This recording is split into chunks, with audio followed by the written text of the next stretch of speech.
Did you know that politics and paintball are intertwined? On this week's episode of Old Guy Paintball, I'm going to tackle that subject. Hello everyone, I'm Craig and I'm the host. Yes, today we're taking the elephant in the room, politics and paintball. Yes, it's a touchy subject, and first and foremost, I am not here to endorse a political party or any particular political candidate. I believe that's an individual's choice, but I'm here to explain how these two subjects are connected so that you can become a more informed person. First and foremost, many years ago, I took some classes in political science when I was in college, and one of my best friends at the time was a political science major, so I got a pretty good dose of learning how the American political system works. And it's really been helpful for me for most of my life, understanding how this bizarre system we have works and understanding it. And one of the things recently that has come up that affects paintball in the world of politics is, unfortunately, gun control and gun rights. This is often, yes, a very touchy subject with a lot of people. But with recent issues of violence going on, whenever something happens, the first thing people turn to is some form of gun control. And in most communities in the United States and oftentimes around the world, paintball markers, along with airsoft, BB, or pellet guns, generally fall under some form of gun control or gun regulations. Now, the thing with that is you have to be concerned is, again, with some of these recent acts of violence we have seen, people are often dressed in military-style gear. They have military-style weapons, and that's concerning to paintballers because if you play woods ball, or you're a milsim person, or a mag-fed person, you oftentimes have military-style gear, and our markers can be customized to look very like a military weapon. And people can sometimes often get confused and think, well, look at that, they're dressed as military people, they're preparing for something, which is oftentimes never the case. People often misconstrue paintball with, unfortunately, people who think they're, oh, you're just playing war or you're practicing for this. And unfortunately, there have been some of the private militias out there have used paintball as a way to prep in their scenarios of what they think could happen.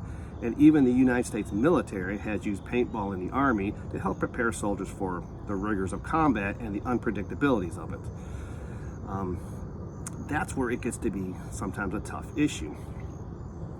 And not only that, but other disturbing trends have shown up as well. There has been a video floating around on YouTube where it shows like gang members using paintball markers as a way to decrease violence. And that's a disturbing thing to see because oftentimes they're just shooting them at cars and each other at houses and things like that, and they're not wearing any protection, so it doesn't give paintball a very good light. And also, another trend that has shown up recently is especially it happened with COVID and some of the rioting that's going on, we've seen incidents where police departments have used a certain brand of paintball marker firing pepper balls into crowds. This is also a very disconcerting thing because, again, you're firing a paintball marker with paintballs into a crowd of unprotected people, and possibly hitting them in the face could cause personal injury and damaging personal property. So these are things that, as citizens of especially America, and not only around the world, that you should be concerned about issues like this. And in fact, several years ago, after an act of violence overseas, there was a very big push to stop guns and have a massive gun control, and it did include paintball markers. And they were in the point of trying to just say, that's it, there's no more paintball markers going to be made. Eventually this did not happen, but it is concerning that with any outbreak of something, this could become a reality. And we should be concerned about this because at any moment, a field can be shut down by a city if it falls within a city limit. Most paintball fields are located in a township or a rural area, and most cities have some policy or rules about firing paintball markers, pellet guns, BB guns and stuff that falls under that. And generally, and I have seen it personally myself, where a area has been annexed by a city through some act and they lose their paintball field because they have to comply with the city regulations, which usually encompasses no longer firing of weapons of any kind. Every community is different. Every place in the world is different. So the laws may vary depending on where you're located. And you may want to even look into your particular state, your particular county, or your particular area in the world of what the rules are for this subject, because it does pertain to paintball.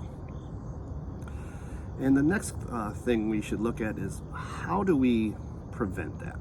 Or how can we fight back against these potential issues that could affect our sport? The thing that I like to do is, first of all, and I encourage everyone to do this, is talk about paintball in a positive way. Whenever you talk about to them about our sport, is exactly that. It's a sport. It's fun. It builds teamwork.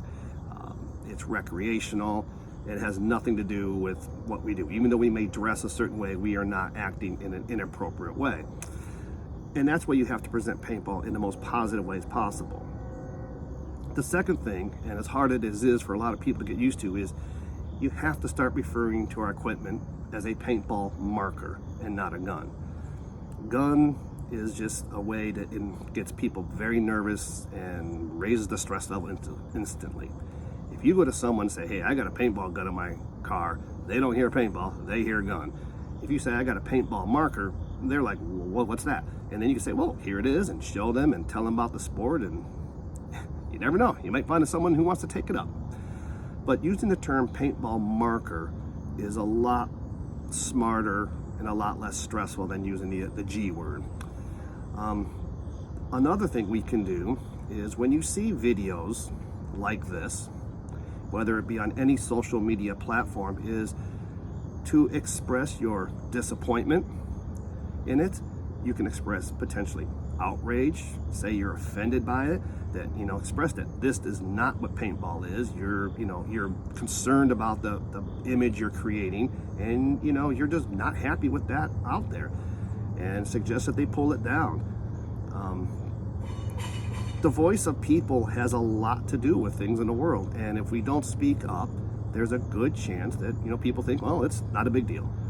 And lastly, the most important thing is become a registered voter. And that is important because knowing and supporting candidates or a political party is important that supports paintball.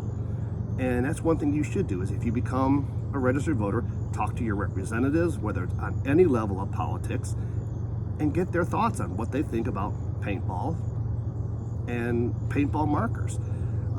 And you should support candidates who are supportive of us as a community. And that's one of the biggest things we can do. And if you don't know, we have a general election coming up here in America.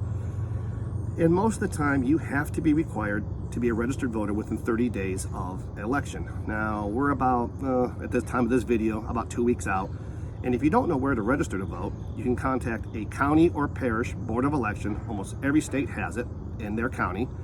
You can contact a political party of your choice. They usually have offices set up in most cities to help push their candidates and issues, and they'll be more than happy to register you to vote and tell you how to go about it. There are links on YouTube I've seen recently about making sure you're a registered voter, and also on Facebook.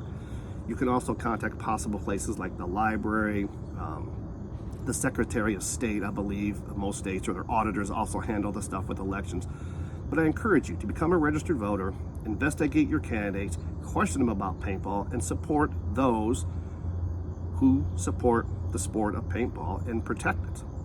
So, politics and paintball are very much intertwined, And I'm happy that, I could present this information to you to make you not just an informed voter, but an informed person. And it affects every one of us that plays the sport that we enjoy. So I hope you enjoyed this video, and I would encourage everyone to hit that like button. That helps the algorithm in here on YouTube to get the video out to more people. And also hit that subscribe button so you do not miss any of my current and soon to upcoming content. I have lots of videos planned, and as soon as I can get them recorded, they're going to get posted, and you don't want to miss out on any of my upcoming content. Once again, I want to thank everyone for their support, their likes, their comments. It's very helpful, and I hope to see you on the paintball field soon.